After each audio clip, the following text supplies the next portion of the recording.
Y llegamos a la cuarta parte de No Todo es Onyx Equinox. Pero continuando donde nos quedamos en la tercera parte de la serie, referimos un anime japonés llamado JoJo's Bizarre Adventure. Y a manera de resumen para que recuerden en qué nos quedamos, en el otro video hablamos de que en esta serie los protagonistas, de cariño por su nombre y su primer apellido, que se contraen, les dicen yoyos. Como nuestro José José, que también es otro yoyo. En el anime, en su primera parte referimos la batalla entre dos supuestos amigos, donde uno se vuelve un vampiro gracias a una máscara encontrada en una pirámide en México, concluyendo esa etapa en que el primer yoyo muere junto con el vampiro llamado Dio, siendo que en esta segunda parte aparece otro yoyo, de nombre Joseph Joestar, quien ahora peleará con otros seres más poderosos que el vampiro. Y si bien nos refieren una máscara prehispánica y referencias anahuacas en los créditos finales de cada uno de los capítulos previos, en esta segunda parte de Yoyos sabremos qué pex con todo esto. Aclarando que la máscara original fue destruida en la primera parte, pero ¿existe relación de esta máscara, sus creadores y demás contexto de la segunda parte con el pasado prehispánico? A continuación la respuesta. La máscara que aparece en la primera parte no es la única, ya que un amigo en común del primer yoyo y ahora del segundo, llamado Speedwagon, el cual combatió al vampiro en la primera parte, se volvió rico debido a que descubrió petróleo, y con ello hizo una fortuna que usó para destruir seres paranormales. Y bueno, este Speedwagon, en una exploración a México, encuentra otras máscaras, así como un ser petrificado, dentro de una pirámide. Este es traicionado por un amigo suyo y toma una de las máscaras que está ahí. Y se convierte otra vez en vampiro y va en busca de matar al segundo yoyo de la serie. Pero este fracasa, aunque al final este se arrepiente y le advierte que su amigo Speedwagon fue capturado por unos nazis en México, así como llevado ese ser del pilar a una base nazi. Así es, nazis en México, lo cual nos sitúa esta serie cercana al inicio de la Segunda Guerra Mundial aproximadamente por 1939. Y claro, al saber esto, el yoyo se calienta y va a México a salvar a su amigo. Ya sabrán, llegan a un desierto de nopales y a una hacienda donde está la base nazi, y en ella, este hombre, que le llaman del Pilar, despierta y mata a casi todos los alemanes. Ser que es nombrado por el nazi encargado del proyecto como Santana.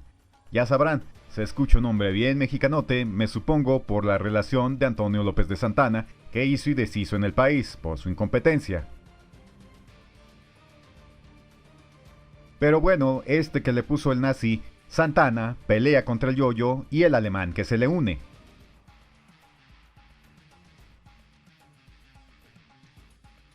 Y al final logran derrotarlo, no olvidando que estos seres no soportan la luz del sol. Pero este tal Santana no es el único, sino que existen otros tres, pero estos se encuentran siendo estudiados también por los nazis, pero en Roma, en Europa.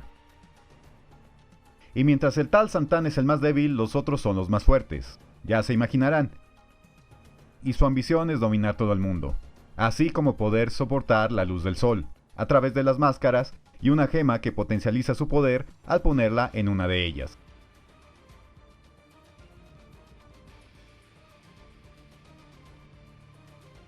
Aquí, como en la primera parte, el protagonista nuevo aprende a usar esa fuerza llamada Hammond, siendo que explican que ha habido una lucha milenaria entre estos hombres del Pilar y grupos que dominan el Hammond. Y bueno, el yoyo, dominando el Hammond y gracias a su astucia, derrota uno por uno a los otros tres hombres del Pilar. Primero este, luego este y el mero mero aquí. Pero ahora vamos a lo que vinimos. Sobre estos hombres del Pilar, por las referencias de la primera parte de esa máscara según prehispánica, ha despertado muchas teorías. Incluso hay quienes dicen que estos hombres del Pilar son mexicanos. Y la verdad es que no. Pues más adelante en la serie refieren que estos seres pertenecían a una raza que vivió incluso 10.000 años antes de la raza humana,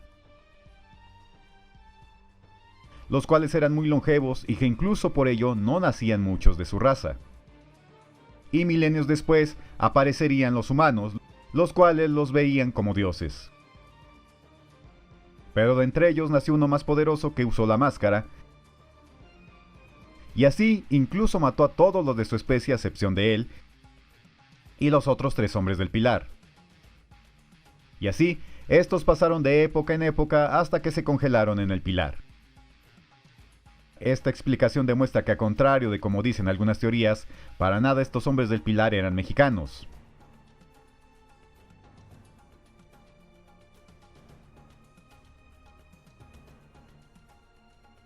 Pero hasta esto nos sirve para resaltar un error que se comete en el ámbito histórico. Pues ya sabrán, ¿cuántas veces no dicen que cuando cayó Tenochtitlan se conquistó México? Si México ni siquiera existía en 1520. Pues sí existía un grupo llamado Mexica, pero México como tal existió hasta 1821, cuando nació el Imperio Mexicano, el cual después se volvería República Mexicana. Y si estos seres son más antiguos que la humanidad, obviamente no eran mexicanos. Pues como referimos, si bien uno estaba en México, los otros 3 estaban en Europa.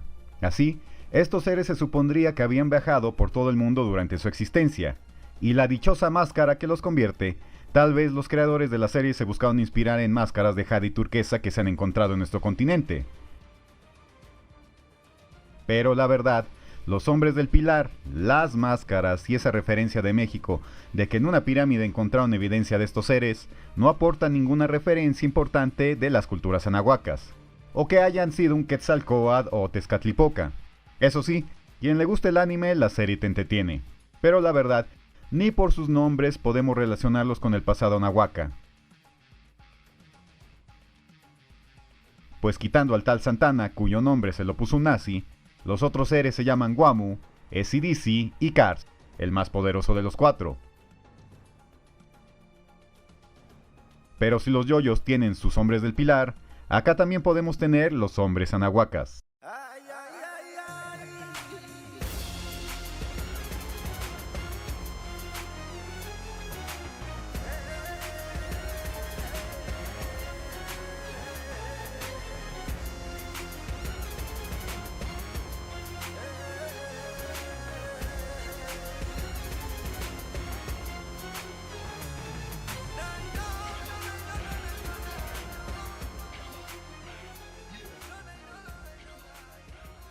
Ahora, vamos a referir 2 cómics, que hablan de las cuestiones prehispánicas, en específico la llegada europea y parte del proceso de batallas de Tenochtitlan. En primer lugar, un cómic hecho en México llamado Cuitláhuac, el Guerrero Invicto. Y por otro lado, otro llamado El Imperio Azteca. El primero fue mandado a hacer por la antes delegación hoy alcaldía de Iztapalapa en la Ciudad de México. Ello para recordar precisamente al gobernante de Iztapalapa a la llegada europea, siendo obviamente el hermano de Moctezuma Xocoyotzin, nada menos que Cuitláhuac.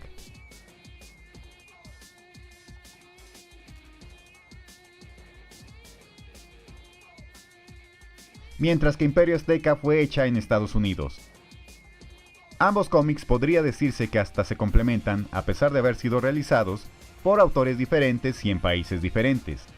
Pues el de Cuitláhuac obviamente ponen a este como el protagonista, y claro, Cuitláhuac tuvo en los registros históricos que tenemos una intervención relativamente corta en el tiempo de la guerra, pues todos sabemos que este murió a causa de la viruela y que solo gobernó a los mexicas durante 80 días, mientras que Imperio Azteca refiere los sucesos que acontecieron aproximadamente 2 años antes de la llegada de los castellanos a Tenochtitlan.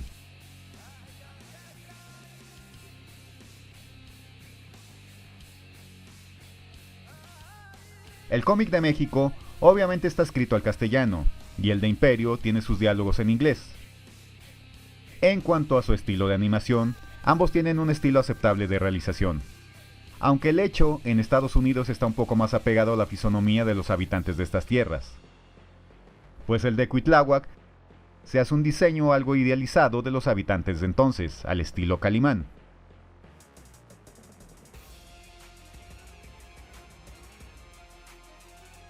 Aunque el del Imperio tiene imágenes muy limpias, en el sentido de que todos los personajes parecieran recién bañados. Es decir, les falta obviamente ese elemento humano de sangre, sudor, olores, mugre, etc., que en realidad habrían vivido los personajes reales.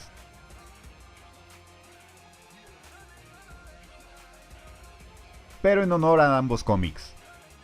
Sí tienen buen sustento de fuentes históricas, y ambas producciones relatan las fuentes en que se inspiraron. Y sí, podemos ver detalles de esas fuentes en ambas animaciones. Claro, ambas a veces llenan los espacios vacíos que las mismas fuentes nos dejan y quizás algunas cosas no coincidan con los eventos históricos que tenemos reportados, ni los personajes existentes, pero sí vemos un buen porcentaje de apego histórico.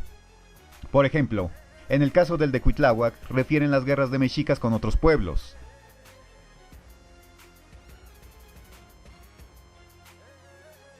las cuales provocaron el odio que otras culturas tenían contra ellos. Odios que a final de cuentas explotaron con la llegada de Cortés y compañía. También en las batallas que realiza Cuitláhuac, ya rebelándose contra los españoles, aparecen nombres de guerreros tales como Tzilacatzin y Temoxin. Aunque estos personajes en su mayoría aparecen referenciados en las batallas finales previas a la caída de Tenochtitlan, y no forzosamente en el gobierno de Cuitláhuac. También, por ejemplo, nos narra que la figura de Huitzilopochtli que hacían en la fiesta de Toxcatl, donde fue la matanza de Pedro de Alvarado, era de Amaranto o Zuali y que era estructurada de determinada forma. También refieren el apoyo que tuvieron los de Castilla durante la guerra por parte de otros grupos indígenas. Entre otros aspectos que nos pintan unas batallas sangrientas y duras por ambos bandos.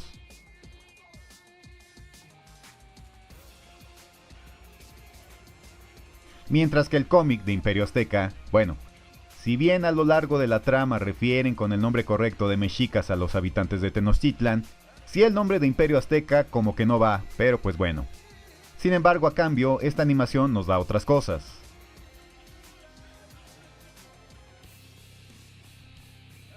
Hasta ahora lleva 6 episodios, los cuales en realidad cada uno no es muy extenso, ya que abarcan aproximadamente 10 páginas por cada episodio. Y hasta el momento, el 6º episodio refiere el primer contacto de los emisarios de Moctezuma con Cortés, pero sí existen muchas referencias a las fuentes históricas. Siendo que al final de cada episodio señalan las fuentes y datos en los que ellos se basaron para ambientar el escenario, referir los personajes y lo que se ve en cada episodio. También refieren batallas como las tenidas en sus primeros encuentros en las costas.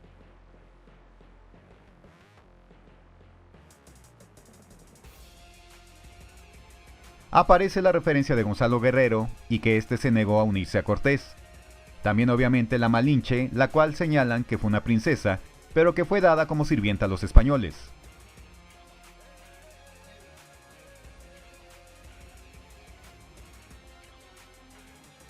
Aparece mucha iconografía en los murales de las ciudades y en la ropa de los españoles.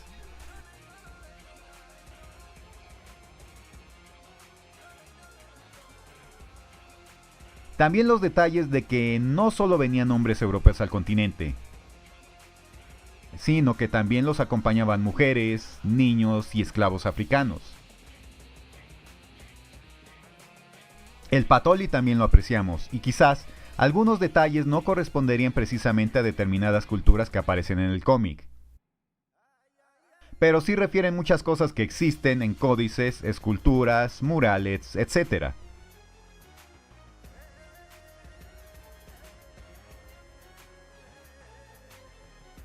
Claro, hasta ahora no sé si la serie del cómic de Estados Unidos continúe haciéndose, pero tanto este como el hecho en México tienen un aceptable valor,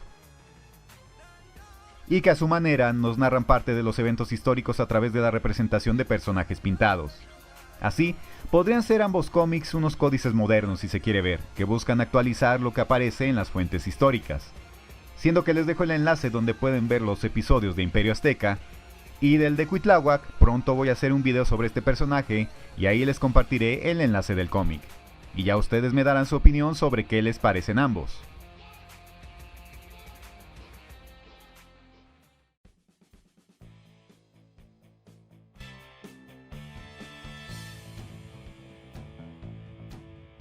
Y finalmente, de un aceptable rigor histórico que vemos en los cómics previos, pasamos a otro producto hecho en Japón, llamado Fate Grand Orden Babilonia. Obviamente es un choque fuerte si pasamos de los cómics precitados a este anime, pues este tiene poco rigor histórico.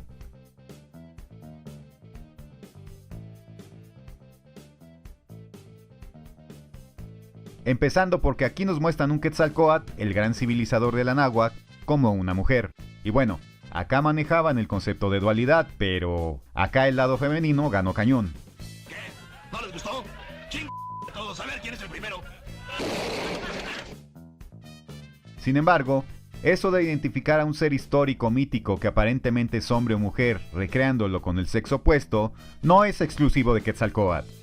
Pues otro ejemplo de ello es que aquí esta mujer resulta ser Leonardo da Vinci, cuya existencia refieren que es la imagen de la Mona Lisa que encarna Da Vinci, pero bueno, así están las cosas. Y esta es una franquicia extensa como los yoyos, donde incluso tienen videojuegos y existen temporadas previas a aquella donde aparece nuestro Quetzalcóatl mujer, siendo que el nombre específico donde aparece esta es en el capítulo de Babilonia.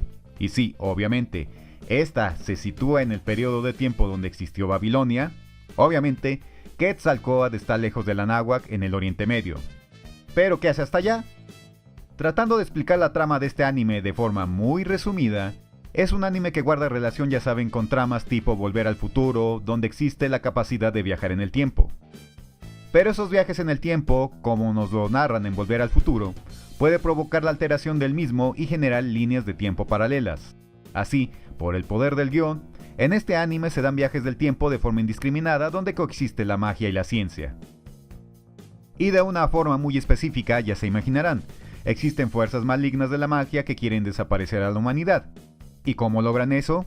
Viajando en el tiempo a varias etapas claves de la humanidad donde si el bando malo gana, provocará obviamente que la humanidad no exista al romper esa línea temporal. Pero obviamente, contra la extinción de la humanidad, existe una organización humana que realiza viajes en el tiempo y envía personas llamados Masters para salvarlos. Y en el capítulo de Babilonia, este chamaco, el último Master, y su compañera han viajado a diferentes eras precisamente para evitar que la historia humana desaparezca. Y en cuanto a nuestro Quetzalcóatl, este chamaco viaja al periodo de existencia de Babilonia, para evitar la destrucción de otra línea temporal. En los bandos buenos y malos existen seres llamados Servants, pues los cuales pueden ser seres históricos reales o míticos. Así, en las líneas de tiempo donde viajan aparecen seres de diversas épocas.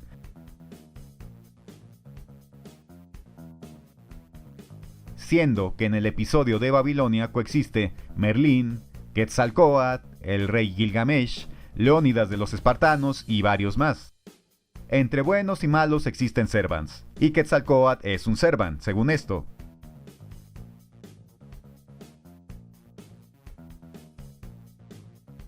Los cuales necesariamente no son ni buenos ni malos, pero que se pueden unir a uno u otro bando, siendo que el chamaco protagonista cuando viaja a Babilonia se encuentra con el rey del lugar, pero además de ser atacados por seres demoníacos en el camino, existe una alianza de diosas, y ya se imaginarán, una de ellas es Quetzalcóatl, la cual no se sabe si es buena o mala. Sin embargo, ya estando el chamaco en Babilonia, ahí se les aparece Quetzalcóatl, la cual se supone ataca la ciudad y mata a 100 habitantes, y refiere esta que regresará cada día a matar otros 100. Obviamente el prota y los Servants que se le han unido tratan de combatir a esta Quetzalcóatl, la cual es muy poderosa, sin embargo, no lo logran evitar. Y un sirviente de Quetzalcóatl, este que se llama Jaguarman, el cual la verdad no sé si es hombre o mujer, mismo que algunos han referido que es la representación de Tezcatlipoca, ya que este también es representado como un jaguar, como Tepeyolotl en la mitología, pues bueno, la verdad dudo que sea este, porque este jaguar en realidad es patético, y creo solo está ahí por la alusión al jaguar maya y a los guerreros jaguar.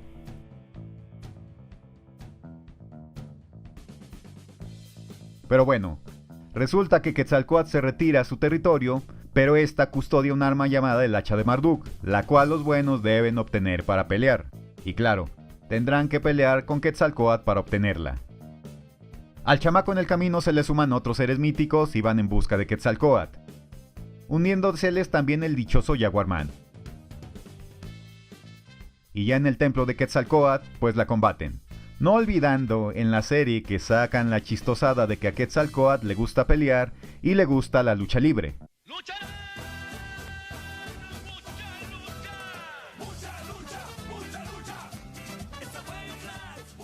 Obviamente esto es un cliché del mexicano, pues en la época prehispánica no había ni lucha libre del santo, Blue Demon ni de qué monito. Pero bueno, pues qué les digo, la percepción japonesa de nosotros.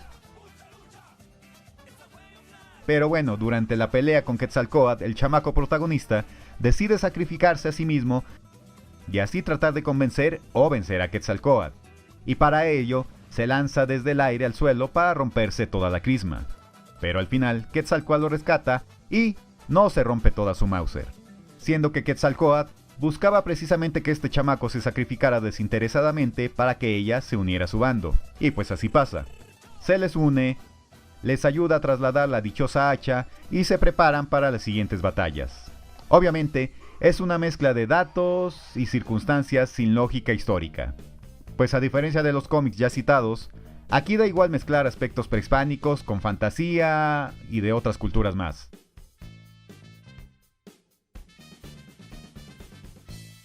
Lo que aquí buscaron era parecer a uno de los seres más famosos de México prehispánico, como es Quetzalcóatl, el cual obviamente es muy reconocible en otros países.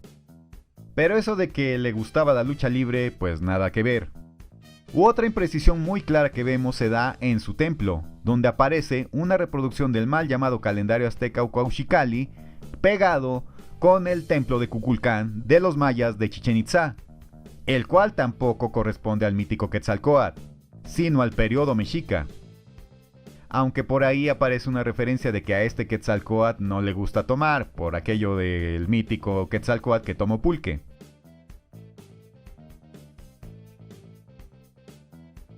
Y sí, lo que sí asimilan algo a los mitos es que esta Quetzalcóatl también quería la humanidad como el Quetzalcóatl mítico, y por eso los puso a prueba. Y en realidad no mató a los 100 hombres de la ciudad, ya que solo los noqueó y los llevó vivos a otro lugar. Así, ese aspecto de amor a la humanidad lo comparte con el Quetzalcóatl de la leyenda. Y sí aparecen otros elementos como el signo de movimiento llamado Olin, el rostro de Tlaltecutli, una macuahuitl con la que pelea y otros aspectos prehispánicos, pero pues nada más. Así pasa como con los yoyos. Pueden ser animes disfrutables, pero que no nos alimentan en cuanto a conocimiento nahuaca. Y lo ideal sería combinar el nivel de animación de esta Quetzalcóatl con los aspectos, por ejemplo, que nos refieren los cómics previamente señalados. ¿Se imaginan qué animación buena sería? Incluso a diferencia de Onyx Equinox, donde quizás, igual que los cómics referidos, tiene cierto rigor histórico, pero Onyx Equinox, como Babilonia, hace mezcla de muchas cosas que no deberían estar ahí, igual que pasa con los yoyos. ¿O ustedes qué opinan? Pero por ahora me despido. Y esperen como siempre el siguiente video de esta serie, deseando que estén bien y que sean felices, quetzales.